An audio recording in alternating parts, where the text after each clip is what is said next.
This is part 6 of the Permanent Magnet Synchronous Motor Control series with Professor Duco Pule, Hardware in the Loop application for field-oriented control. So now we're going to do the same thing. We have the ID, a Q reference in there, speed reference, KP and the KI of the speed controller. And we can compile this thing, tool, code gen, compile it, and that will generate all of that code which is associated with this particular module, and we can download it. That produces the file which is actually going to run on our computer. Quit. If you look inside here, you will see here the major control module. Inside there is the entire control structure, speed controller, current controller from the previous lab. This is the modulation side of it, and here is the input from the encoder. And the encoder information is from here. The encoder there gives you that shaft information speed and the angle actually used by the controller. All right. These are the modulation index produced by the controller, and also these are the outputs showing the voltages and current of the converter, but you can take any of them, of course.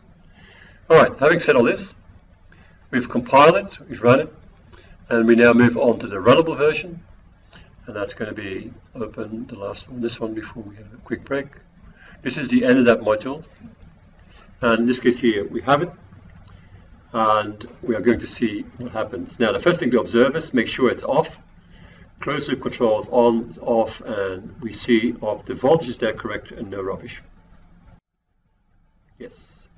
Okay, we'll run it. Okay, it's running.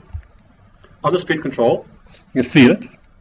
If you feel it, you can see that as you start to load it, the currents here start to increase in amplitude. And again, I can also show you this in XY, which is much nicer.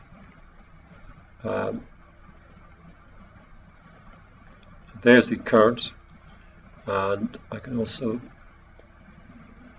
do it on the torque control. If I switch off the speed loop, stops, and I can do it here on the IQ, and it doesn't do it again.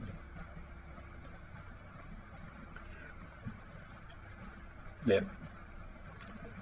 doesn't do that.